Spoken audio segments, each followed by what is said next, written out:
أعوذ بالله من الشيطان الرجيم بسم الله الرحمن الرحيم الحمد لله رب العالمين والصلاة والسلام على أشرف الأنبياء والمرسلين وعلى آله الطيبين الطاهرين المعصومين أما بعد النوع الأول المضمرات وهي اسم ما وضع ليدل على متكلم أو مخاطب أو غائب تقدم ذكره لفظا أو معنى أو حكما. بحث کو ادامہ اور تسلسل دیتے ہوئے ہم آج مبنیات میں سے سب سے پہلے مضمرات کی بحث کو شروع کریں گے. مصنف نے مضمرات کو مبنیات میں سے سب سے پہلے ذکر کیا ہے. اس کی وجہ، اس کی علت یہ ہے کیونکہ وہ چیز جو مبنیات میں سے بغیر خلاف کے کسی بھی اس کے فرد میں، بغیر اختلاف کے اس کے کسی بھی فرد میں مبنی ہوتی ہے وہ مضمرات، یعنی ضمائر، ان کے تمام افراد مبنی ہوتے ہیں. ان میں سے کوئی فرد بھی معرب نہیں ہوتا. ضمائر مضمرات نوع اول ہیں اور اس کی تعریف ضمیر ایسا اسم ہے جس کو واضح کیا گیا ہو تاکہ وہ دلالت کرے متکلم پر یا مخاطب پر یا غائب پر. اور غائب کے لیے ایک شرط ہے، یعنی اس کی صفت یہ ہے کہ اس کا ذکر مقدم ہو چکا ہو. اب یہ اس کا ذکر جو مقدم ہوگا یا یہ لفظاً ہوگا یا معناً یا حکماً. اور لفظاً کی مثال، اب یہاں پر لفظاً جو کلمہ ہے اس کو اگر دیکھا جائے تو یہ معنی عام رکھتا ہے، یعنی مرجع جس کی طرف وہ ضمیر لوٹ رہی ہے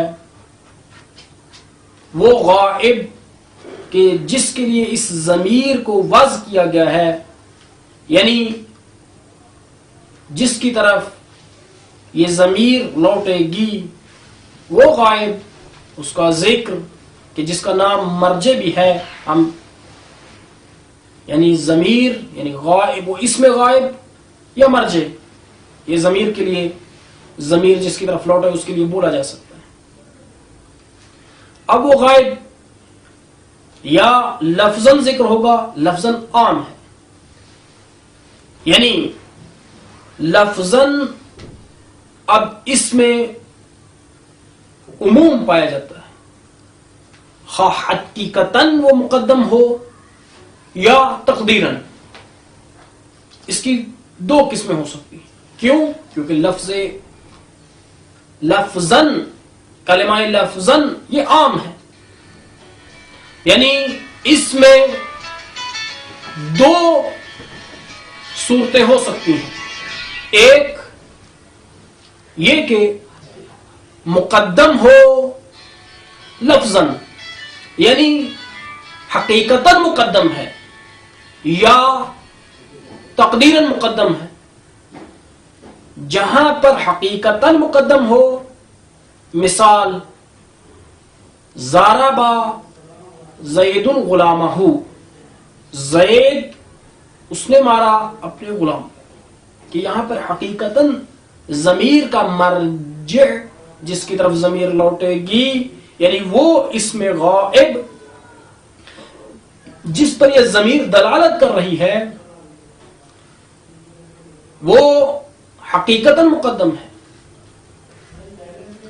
حقیقتاً مقدم ہے، یعنی غلام یہاں پر غلامہ کی ضمیر، یہ ہو کی ضمیر کی جو مضاف الیہ ہو رہی ہے غلام کے لیے، اور یہ غلام کی جو مفعول بہ ہے ضربہ کے لیے، یہ ضمیر اس کا مرجع مقدم ہے حقیقتاً، وہ ہے زید، لیکن ایک مرتبہ تقدیراً اس کا مرجع مقدم ہوتا ہے، جیسے ضربہ غلامہ زید، ضربہ غلامہ زید، یہاں پر غلامہ کی ضمیر لوٹ رہی ہے زید کی طرف، ظاہری طور پر غلامہ مقدم ہے، لیکن تقدیراً اور مرتبے کے اعتبار سے رتبتاً یہ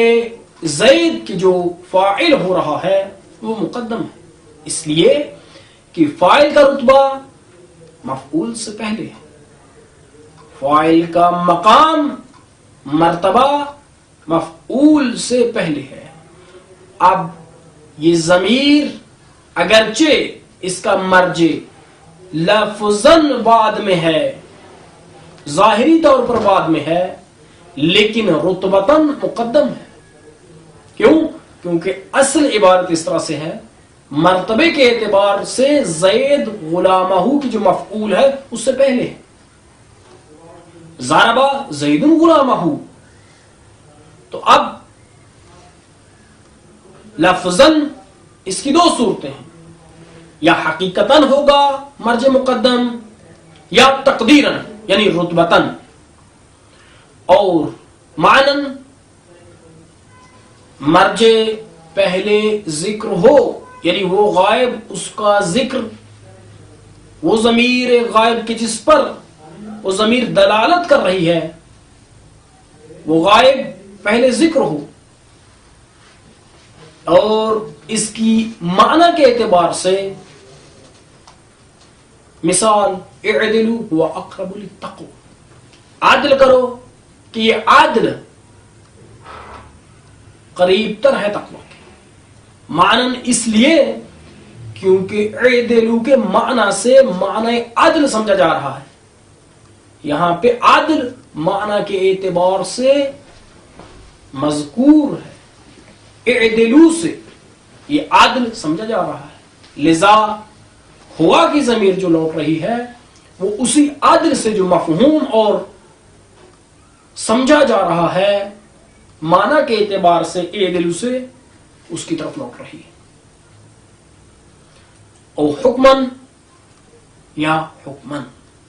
اب یہاں پر جامی کے درمیان اور دوسرے نحات کے درمیان فرق ہے، اختلاف، اور جامی حکمن کو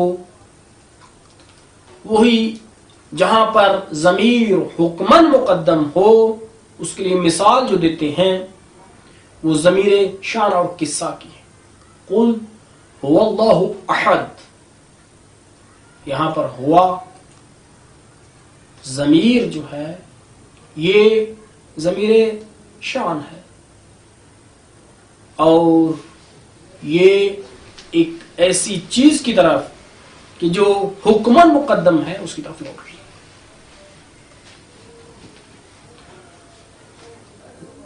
اس کا مرجع مذکور ہے،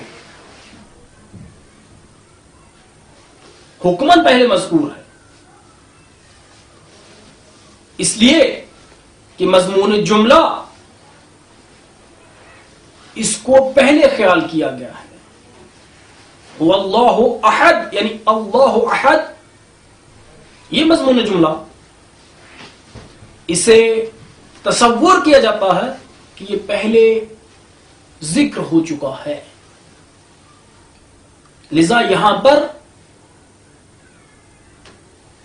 حکمن مقدم ہے، لیکن دوسرے نحات یہاں پر کہتے ہیں، اس کے لیے مثال پیش کرتے ہیں، وَلِأَبْوَيْهِ لِكُلِّ وَاحِدٍ مِّنْهُمَا السُّدُسُ.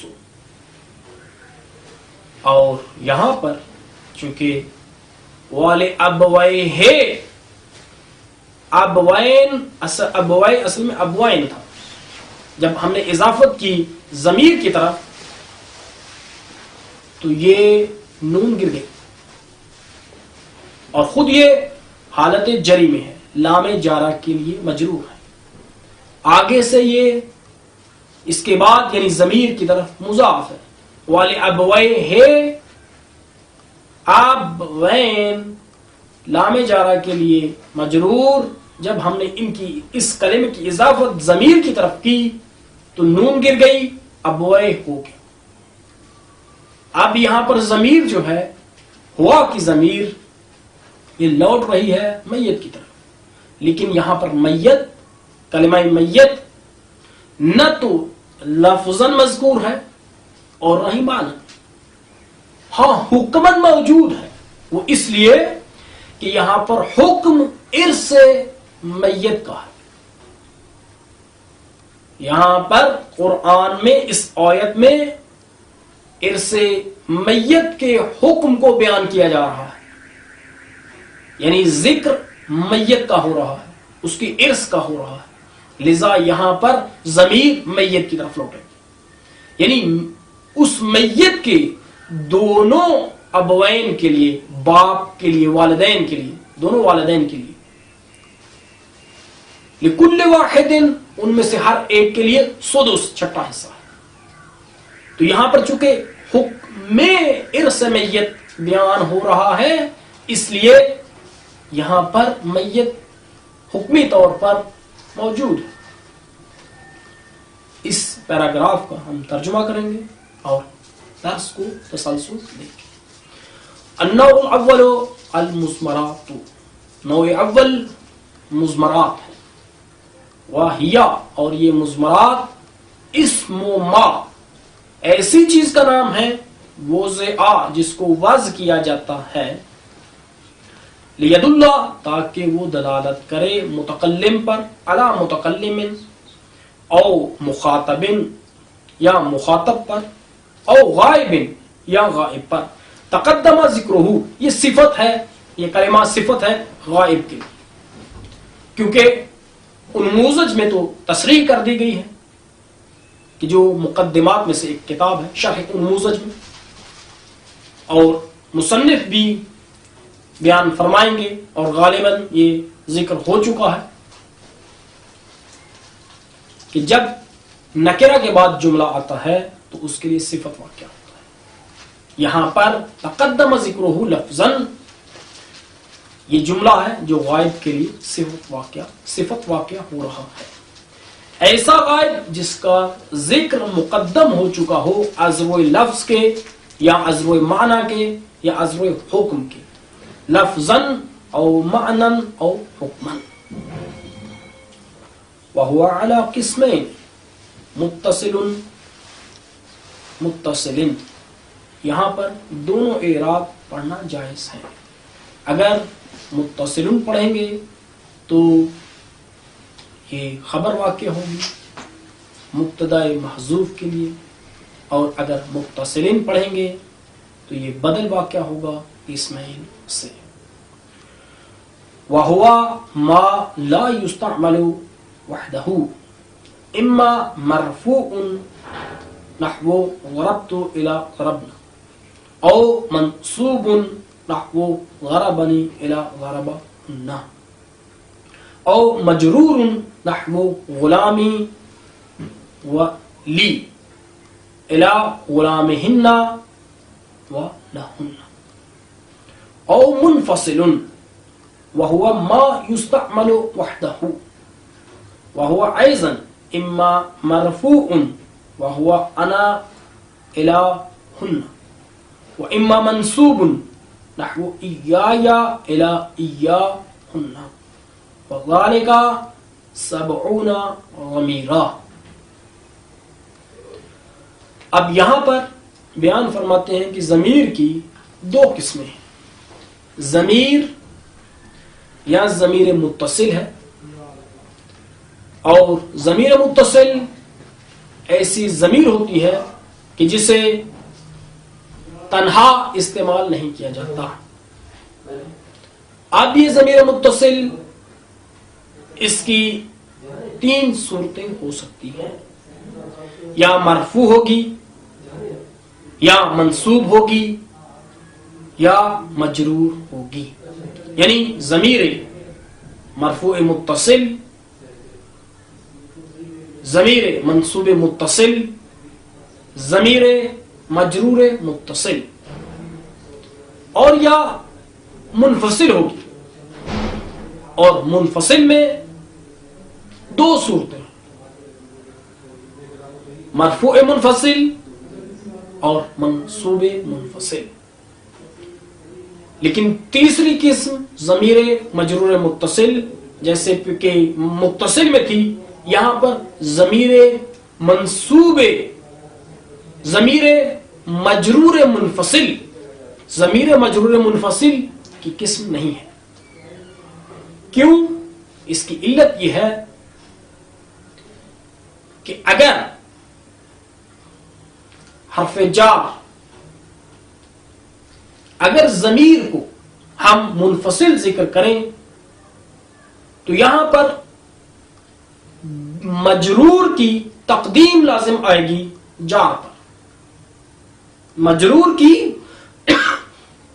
تقدیم لازم آئے گی جار پر. کیوں؟ وہ اس صورت میں کہ جب ہم نے ضمیر کو مجرور کر، ضمیر مجرور منفصل کے ہم قائل ہوئے، تو اس صورت میں جائز ہوگا کہ وہ ضمیر مجرور منفصل، یعنی ضمیر اگر مجرور ہو اور حرف جار منفصل کے لیے حرف جار سے جدا ہو، تو اس صورت میں جائز ہوگا کہ وہ ضمیر جار پر مقدم ہو اور جار پر مؤخر بھی ہو سکتی ہے، جار کے بعد بھی آ سکے گی، اور یہ بھی جائز ہوگا کہ ہم اسے جار پر مقدم کر دیں. یعنی دونوں صورتیں جائز ہو سکتی ہیں. یعنی ضمیر حرف جار کے بعد بھی آ سکتی ہے، یہ بھی جائز، اور ضمیر حرف جار سے پہلے بھی آ سکتی ہے. لیکن یہ جائز نہیں ہے. لذا جب یہ دونوں صورتیں جائز ہو سکتی ہیں تو اس میں نتیجے کے طور پر ضمیر کا جار سے مقدم ہونا لازم آئے گا، حرف جار سے مقدم ہونا لازم آئے گا، اور یہ صحیح نہیں ہے، یہ جائز نہیں ہے. لذا